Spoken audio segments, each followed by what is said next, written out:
Символиката е да ги упозориме практично граѓаните за загаденоста на Скопје, кој што е резултат на константната негрижа за градот.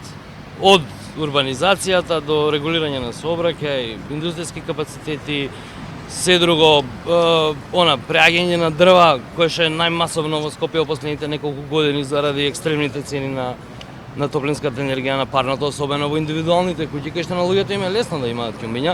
Меѓутоа тука се и старите автомобили, старите автобуси, се е собрано на некој начин против граѓаните на Скопје, а најлошо е што оние што ги водат граѓаните на Скопје многу слабо и многу млако реагираат. Значи они викаат ќе чекаме 5 дена, па за 10 ако не се случи ништо, за 20 ќе реагираме и за еден месец можеби нешто ќе се случи. Мислам, граѓаните на Скопје немаат месец дена, поготоа што за месец дена сигурно ќе заврне или дожд или снег, па ќе падне предупредувањето и така ние константно ќе се труеме. Мислам, страшно е што дека деца денеска водат на улица, најверојатно прводеленци. И јас знам дека со овие маски не се 100% заштита. Меѓутоа, колку толку да најдеме, немаме начин на комуникација со надлежните.